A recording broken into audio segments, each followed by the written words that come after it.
ഇന്ന് രാവിലെ മനോരമ ന്യൂസിൽ അടക്കം വന്ന ഒരു ഇതാണ്. മനോരമ ഓൺലൈൻ്റെ ആ ഇതിൻ്റെ അകത്ത് ഞാൻ വായിച്ചത് എന്താണെന്ന് വെച്ചാൽ, ഒരു സ്ത്രീ ഇങ്ങനെ മുഖം മൂടി ഇട്ടിട്ടുണ്ട്, അതുപോലെ തന്നെ ഒരു കൈ ഇങ്ങനെ ഒരാളിത് കാണിക്കുന്നുണ്ട്. വീഡിയോ ഉണ്ടോ എന്ന് എനിക്കറിയില്ല കേട്ടോ, വീഡിയോ ഞാൻ കണ്ടിട്ടില്ല. ഈ സ്ത്രീ പറയുന്നത് എന്താണെന്ന് വെച്ച് കഴിഞ്ഞാൽ, ഒരുപാട് സീറ്റുകൾ ബാക്കിൽ ബാക്കിയുണ്ടായിരുന്നു, അതായത് ആരും ഇല്ലായിരുന്നു. എന്നിട്ടും എൻ്റെ അടുത്ത് ഇരിക്കുക, അത് കഴിഞ്ഞതിന് ശേഷം കൈകൊണ്ട് ചില ചേഷ്ടകൾ കാണിക്കുക എന്നൊക്കെ പറഞ്ഞിട്ടാണ് ആ സ്ത്രീ വീഡിയോ ഇട്ടിരിക്കുന്നത്. ഏതായാലും ഒരു കാര്യം ഞാൻ പറയാം, അതായത് ഞരമ്പന്മാരുണ്ടോ എന്ന് ചോദിച്ചു കഴിഞ്ഞാൽ നല്ലോണം ഞരമ്പന്മാരുണ്ട്, അതായത് നല്ല രീതിയിലുള്ള ഞരമ്പന്മാരുണ്ട് ബസ്സിൽ. ഇനി അതിൽ പ്രായമോ കാര്യങ്ങളോ ഒന്നുമില്ല. കാരണം വെച്ചാൽ അതിൽ പിന്നെ എന്താ പറയുക, 60 വയസ്സുള്ളവനും 70 വയസ്സുള്ളവനും 40 വയസ്സുള്ളവനും ഞാൻ പറഞ്ഞല്ലോ 19 വയസ്സുള്ളവനും എല്ലാം ഞരമ്പന്മാർ തന്നെയാണ്. അപ്പം ഞരമ്പന്മാർ നല്ലോണം ഉണ്ട്. പക്ഷേ ഇന്ന് നമ്മളൊരു കാര്യം ശ്രദ്ധിക്കേണ്ട ഒരു കാര്യം എന്താണെന്ന് വെച്ച് കഴിഞ്ഞാൽ, പലരും എന്ന് പറഞ്ഞു കഴിഞ്ഞാൽ വീഡിയോ എടുക്കാൻ വേണ്ടിയിട്ട് ഇങ്ങനെ മനഃപൂർവ്വം എന്തെങ്കിലും ചെയ്യുന്നുണ്ടോ എന്ന് പോലും സംശയമുണ്ട്. അതായത് അതിൻ്റെ അകത്ത് വന്ന ഒരു കമൻ്റാണ് പ്രധാനപ്പെട്ടത്. ഒരാൾ ട്രെയിനിൽ വരികയാണ്, നല്ല തിരക്കും കാര്യങ്ങളൊക്കെ ഉണ്ട്. അപ്പോൾ ഇയാൾക്ക് എന്ന് പറയുന്നത് അന്ന് വെച്ചാൽ കുറേ സ്ത്രീകളാണ്. അതുകൊണ്ട് തന്നെ ഇയാൾക്ക് അവിടുന്ന് എങ്ങനെയും ഒന്ന് രക്ഷപ്പെടണം. അതിന് വേണ്ടിയിട്ട് ഇയാൾ നേരെ പുറകോട്ട് ഇങ്ങനെ വരാൻ നോക്കുമ്പോഴേക്കും എന്ന് പറഞ്ഞാൽ ഇയാൾക്ക് സാധിക്കുന്നില്ല. അപ്പോൾ അങ്ങനെ സാധിക്കാതിരിക്കുമ്പോഴേക്ക് ഒരു സ്ത്രീ മെല്ലെ നോക്കുമ്പോഴേക്കും മൊബൈൽ ഓണാക്കിയിട്ട് ക്യാമറ ഓണാക്കി വെച്ചിരിക്കുന്നത്. ആ സ്ത്രീയും ഇതുപോലെ മുഖം മൂടി ഇട്ടിട്ടുണ്ട് എന്നാണ് പറയുന്നത്, ഇങ്ങനെ മുഖത്ത്. അപ്പോഴിയാൾക്ക് തോന്നി. അപ്പോൾ ഇയാൾ ചോദിച്ചു, മൊബൈലിൽ എന്നാ വീഡിയോ എടുക്കലാന്നോ ചോദിച്ചു. അതായത് നമ്മളിപ്പോഴെന്താ കാണുന്നത്, നമ്മളിപ്പോൾ ഈ നല്ല തിരക്കുള്ളതിൽ ഒരാളിങ്ങനെ നിൽക്കുമ്പോഴിതാ മുട്ടിയുരുമ്മി നിൽക്കുന്ന ഒരാൾ എന്ന് പറഞ്ഞിട്ട് അങ്ങ് ഇടുവേ വേണ്ടു. പിന്നാന്ന് പറഞ്ഞാൽ അയാളെ വീട്ടിലേക്ക് കയറാൻ പറ്റാത്ത വിധത്തിൽ നമ്മൾ ആക്കി കൊടുക്കൂ. അതാണ് നിങ്ങൾ മനസ്സിലാക്കേണ്ടത് എന്ന് വിചാരിച്ചിട്ട് എല്ലാവരും ചെയ്യുന്ന അതെന്ന് ഞാൻ പറയുന്നില്ല. കാരണം എന്താണെന്ന് വെച്ചാൽ, ഇവിടെ കുറേ സവാദുമാരുടെ ഒരുപാട് എണ്ണം ഉണ്ട്, ഒരുപാട് ടീമുകളുണ്ട്. പക്ഷേ കുറച്ച് ആൾക്കാരൊക്കെ ഇതൊരു അവസരമായിട്ട് കാണുന്നില്ലേ, അല്ലെങ്കിൽ ഇതൊരു മുതലെടുപ്പിനായിട്ട് കാണുന്നുണ്ടോ എന്നുള്ളൊരു ചെറിയൊരു സംശയം നമുക്ക് വരുന്നുണ്ട്. അതുകൊണ്ട് തന്നെ ഞാൻ എല്ലാവരോടും പറയുകയാണ്, എല്ലാവരും വളരെയധികം സൂക്ഷിക്കുക. എന്താണെന്ന് വെച്ച് കഴിഞ്ഞാൽ, ഇങ്ങനെ വീഡിയോ എടുക്കുന്നവരൊന്നും മുഖം കാണിക്കാൻ വേണ്ടിയിട്ട് ആരും തയ്യാറല്ല. അതാണ് നിങ്ങൾ മനസ്സിലാക്കേണ്ടത്. പകുതി ആൾക്കാരെന്ന് പറഞ്ഞു കഴിഞ്ഞാൽ അവർ മുഖം മൂടിയൊക്കെ ഇട്ട് സെറ്റായതിന് ശേഷമാണ്. വർഷങ്ങൾക്ക് മുമ്പ് നമ്മളിങ്ങനെ എന്താ പറയുക, സോഷ്യൽ മീഡിയയിലൊക്കെ കാണുന്ന ഒരു സംഭവമുണ്ട്. വർഷങ്ങൾക്ക് മുമ്പ് ഇതുപോലെ ബസ്സിലൊരു പ്രശ്നം ഉണ്ടാകുകയും ആ ചെറുപ്പക്കാരൻ അതിൽ നിരപരാധിയായിരുന്നു, പക്ഷെ അയാൾ ഇന്ന് ജീവനോടെ ഇല്ല എന്നുള്ള ഒരു സംഭവമൊക്കെ നമ്മളിങ്ങനെ കേൾക്കാറുണ്ട്. അത് സത്യമാണെന്നോ നമുക്കറിയില്ല. അപ്പോൾ പലരുടെയും ജീവിതം ഇങ്ങനെ നശിക്കുകയാണോ ഇനി അങ്ങോട്ട് എന്ന് പറഞ്ഞു കഴിഞ്ഞാൽ, അതായത് ഇനി അങ്ങോട്ട് നമുക്ക് ജീവിക്കണമെങ്കിൽ നമ്മൾ പല കാര്യങ്ങളും നമ്മൾ ശ്രദ്ധിക്കണം. ഇല്ലെങ്കിൽ നമ്മൾ പെട്ടുപോകും എന്നുള്ളതിൽ യാതൊരു സംശയവും ഇല്ല. എന്ന് വിചാരിച്ചിട്ട് എല്ലാവരും നല്ലതാണെന്ന് ഞാൻ പറയുന്നില്ല. എന്താ വെച്ചാൽ 2 ദിവസം മുമ്പ് ഒരു തെയ്യത്തിൻ്റെ അടുത്ത് പോയിട്ട് എനിക്കൊരു അനുഭവം ഉണ്ടായിരുന്നു ഇതേപോലെ. അതായത് രണ്ടെണ്ണം ആ ലൈറ്റ് ഓഫാക്കിയ സമയത്ത് ഇവർക്ക് എന്ത് കിട്ടാനാണെന്ന് എനിക്കറിയില്ല, ഒരു ചെറിയൊരു കുട്ടീൻ്റെ അവിടെ കയറി പിടിച്ചിരിക്കുന്നു. ആലോചിച്ച് നോക്കണം നിങ്ങൾ, ഇവന്മാർക്ക് എന്ത് രോഗമാണ് ഇത്. എന്നിട്ട് അവന്മാരെ വെറുതെ വിടുക ചെയ്തത്. അതാണ് എന്നിട്ട് 2 എന്നാലും ഒരു ഇതിനും കൊടുക്കണ്ടേ. പക്ഷേ കൂട്ടത്തിൽ ആൾ പറയാം, വെറുതെ അലമ്പാക്കണ്ട, വിട്ടേരെ എന്ന്. അങ്ങനെ അങ്ങ് വിടുക ചെയ്തത്. അപ്പം ഇങ്ങനെയുള്ള ഞരമ്പന്മാർ ഇഷ്ടം പോലെ ഉണ്ട്.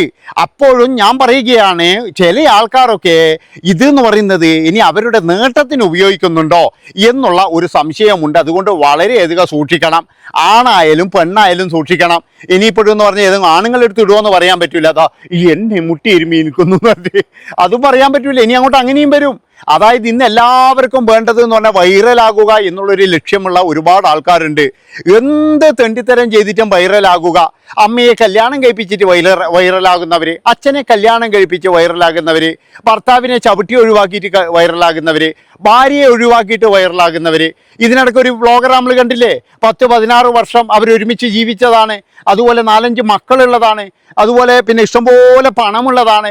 ഒരു ഇതുമില്ലാതെ ഒരു ദിവസം വന്ന് പറയുകയാണ് ഞങ്ങൾ പിരിയുകയാണെന്ന്. ചിലപ്പോൾ റീച്ചിന് വേണ്ടിയിട്ടായിരിക്കും. അതാണ് നിങ്ങൾ മനസ്സിലാക്കേണ്ടത്. കാരണം റീച്ചിന് വേണ്ടിയിട്ട് ഇവർ പല വേലത്തിലും കളിക്കും. ഇപ്പം ലിസിയും പ്രിയദർശനും കാണുന്നില്ലേ, കുറേ നാൾ നമ്മളെ പറ്റിച്ചു, എന്നിട്ട് ഇപ്പം പറയാം ഞങ്ങൾ ഒന്നായി എന്ന്. മനസ്സിലാക്കണം നിങ്ങൾ. അപ്പോൾ പിന്നെ യുവമാർക്ക് എന്തിൻ്റെ രോഗമായിരുന്നു? ഒരു 10-16 വർഷം മുമ്പ് ഇവർക്ക് പിരിയാൻ എന്തിൻ്റെ രോഗമാണ്? അന്ന് എല്ലാവരും ഇടപെട്ടല്ലേ, നിങ്ങൾ ഒന്നിക്കും. അന്ന് വേണ്ട. അപ്പോൾ ഇപ്പോഴും പറയാം ഞങ്ങൾ ഒന്നിച്ചു എന്ന്. അപ്പം ഇങ്ങനെയുള്ള പല ഉടായ്പകളും പല ആൾക്കാരും നടത്തുന്നുണ്ട്. എല്ലാ റീച്ചിന് വേണ്ടിയിട്ടാണ്, അല്ലാതെ വേറൊരു തേങ്ങയ്ക്കും വേണ്ടിയിട്ടല്ല. എല്ലാവർക്കും വേണ്ടതെന്ന് പറഞ്ഞാൽ എങ്ങനെയെങ്കിലും ഒന്ന് ഫെയിമാകണം. ഒരു ദിവസം കൊണ്ട് ഫെയിമായി കഴിഞ്ഞാൽ അത്രയും ഭാഗ്യം എന്ന് വിചാരിക്കുന്ന ആൾക്കാരുണ്ട്. ഇനി ഇവന്മാരെല്ലാം ചേർന്നിട്ട് അഭിനയിക്കുന്നതാണോ എന്നും പറയാൻ പറ്റൂല. ഇപ്പോൾ ഇന്ന് രാവിലെ വന്ന വേറൊരു ന്യൂസും കൂടിയുണ്ട്. നമ്മൾ വളരെയധികം ഗൗരവമുള്ള ന്യൂസാണ്. അതായത് കാമുകീൻ്റെ മുമ്പിൽ കുറച്ച് ഇത് കിട്ടാൻ വേണ്ടിയിട്ട് ആ സ്കൂട്ടറിൽ പോകുന്ന കാമുകീനെ കാറ് കൊണ്ട് ഇടിപ്പിക്കുക. അത് കഴിഞ്ഞതിന് ശേഷം ഇവൻ രക്ഷകനായിട്ട് ഞാൻ വന്നു കോരിയെടുത്ത് ആശുപത്രി കൊണ്ടുപോകുന്നു. ഇനി കോരി എടുക്കുമ്പോഴേക്കും ഇവൻ എവിടെയും തോണ്ടുന്നുണ്ടോ എന്നും പറയാൻ പറ്റൂല. അങ്ങനെയുള്ള ടീമുകളും ഉണ്ട്. കാരണം ഞരമ്പന്മാരെ കൊണ്ട് ഇവിടെ നടക്കാൻ കഴിയാത്ത സ്ഥിതിയാണ്. എവിടെ നോക്കിക്കഴിഞ്ഞാലും ഞരമ്പന്മാരാണ്. ആൺകുട്ടികൾക്ക് വരെ രക്ഷയില്ല, അങ്ങനെയുള്ള ഞരമ്പന്മാരുണ്ട്. മനസ്സിലാക്കണം നിങ്ങൾ. ഇപ്പം ഇതുപോലെ പലതരത്തിലുള്ള ചൂഷണങ്ങളും കാര്യങ്ങളൊക്കെയാണ് നമ്മുടെ നാട്ടിൽ നടന്നുകൊണ്ടിരിക്കുന്നത്. അതുകൊണ്ട് തന്നെ ബസ്സിൽ കയറുമ്പോൾ നമ്മളെല്ലാവരും പരമാവധി എന്ന് പറഞ്ഞു കഴിഞ്ഞാൽ കൈ ഇങ്ങനെ വെച്ചിരിക്കുക, കൊന്ന വിട്ട് അനക്കരുത്. പിന്നെയെന്ന് പറഞ്ഞ് ഞാൻ പറഞ്ഞല്ലോ, ഞരമ്പന്മാർ എന്തോ ചെയ്തോട്ടെ, നമ്മൾക്ക് അതായത് ഏത് നിമിഷം പിടിക്കപ്പെടുമോ എന്ന് അറിയാൻ പറ്റില്ല. കുറേ നാൾ മുമ്പ് ഒരു ആൾ, അയാൾ കണ്ടു കഴിഞ്ഞാൽ അറിയാം, അയാൾക്ക് ഈ ഫോണ് കാണുമ്പോഴുള്ള കൗതുകമാണെന്ന് നമുക്ക് എല്ലാവർക്കും അറിയാം. അയാളുടെ വീഡിയോ എടുത്തിട്ട് കിളവൻ്റെ നോട്ടം കണ്ടില്ലേ, പാവ ആ ചെങ്ങായി വിചാരിക്കുന്നത് അറിയാം, എൻ്റെ ഫോട്ടോ എടുക്കുന്നതാന്ന് ചോദിച്ചിട്ട് അയാൾ മോളെ ഒരു മിനിറ്റേ, അയാൾ ഇങ്ങനെയാണ് നോക്കുന്നത്. ഇപ്പം നമ്മൾ നമ്മളിപ്പോൾ ബസ്സിൽ പോകുമ്പോൾ നമ്മൾ അടുത്ത സീറ്റിൽ ഒരാളുണ്ടാവും. അയാൾ ചിലപ്പോൾ ഈ കീപാഡ് ഫോൺ ഉപയോഗിക്കുന്ന ആളായിരിക്കും. അയാൾക്ക് ഈ ഫോണിനെ പറ്റി ഒന്നും അറിയുന്നുണ്ടാവില്ല. അപ്പം നമ്മളിങ്ങനെ ഫേസ്ബുക്കോ ഇല്ലെങ്കിൽ വേറെ എന്തെങ്കിലും യൂട്യൂബോ ഇങ്ങനെ നോക്കുമ്പോൾ അയാൾ ഒരു കൗതുകത്തിന് ഇങ്ങനെ നോക്കുമായിരുന്നു. അത് മനസ്സിലാക്കണം നിങ്ങൾ, അങ്ങനെ നോക്കൂ. അപ്പം അങ്ങനെ നോക്കുമ്പോൾ അയ്യോ അയാൾ എന്നെ ഇതാക്കി അങ്ങനെയൊക്കെ പറഞ്ഞിട്ട് അതെന്ന് പറഞ്ഞാൽ നല്ല നെഗറ്റീവ് കമൻറ്റും കിട്ടീനി. ആ ഒരു പാവം മനുഷ്യൻ എത്രമാത്രം ചിലപ്പോൾ അപമാനിതനായിട്ടുണ്ടാകും. പക്ഷേ അയാൾ അറിയുന്ന ആൾക്കാരിലൊക്കെ ഒന്നും പിന്നീട് കമൻറ്റ് ചെയ്തിട്ട് ഞാൻ കണ്ടിട്ടാണ് അയാൾ ഒരു നല്ല മനുഷ്യനാണ്, അയാൾ അങ്ങനെ പോകുന്നതല്ല. പിന്നെ വേറൊരു കാര്യം ഉണ്ടല്ലോ, നമ്മൾ എത്ര നല്ലത് എന്ന് പറഞ്ഞു കഴിഞ്ഞാലും ചില ആൾക്കാരുടെ അത് പെട്ടെന്ന് പുറത്തിയാടുകയും ചെയ്യും. അതാണ് നിങ്ങൾ മനസ്സിലാക്കേണ്ടത്. നമ്മളെല്ലാവരും നല്ലതാക്കാനും പാടില്ല. കാരണം ഇവർ സമൂഹത്തിലൊക്കെ വളരെ മാന്യനായ വ്യക്തിയായിരിക്കും, പക്ഷേ ഇവൻ്റെ സത്വം എപ്പോൾ പുറത്തിയാടുന്നു പറയാൻ പറ്റില്ല. അങ്ങനെയുള്ള ആൾക്കാരും ഉണ്ട്. അതുകൊണ്ട് തന്നെയാണ് ഞാൻ പറയുന്നത്, എല്ലാവരും വളരെയധികം സൂക്ഷിക്കുക. ഇന്ന് വൈറലാകാൻ വേണ്ടിയിട്ട് ഒരു കൂട്ടം ഇറങ്ങിയിട്ടുണ്ട്, വൈറലാകാതിരിക്കാനും ഒരു കൂട്ടം ഇറങ്ങിയിട്ടുണ്ട്.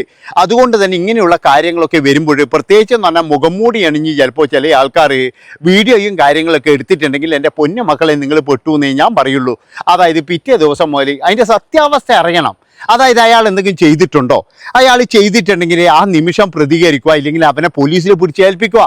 അതാണ് വേണ്ടത്. അതിൻ്റെ സത്യം നിങ്ങൾ ചെയ്യുന്നുണ്ടെങ്കിൽ ഇപ്പോൾ ഞാൻ പറഞ്ഞല്ലോ, ചില ആൾക്കാർക്ക് ഉണ്ടാവും. എന്താണെന്ന് വെച്ചാൽ ഇതിനിടയ്ക്ക് ഒരു സഹോദരിൻ്റെ കണ്ടാണ്, അവൻ്റെ കൈ ഇടിയാന്ന്, ആ കൈ ഇങ്ങനെ പോവാണ്, ഇങ്ങനെ പോയിട്ട് ഒരു സീറ്റും കഴിഞ്ഞിട്ടാണ് പോകുന്നത്.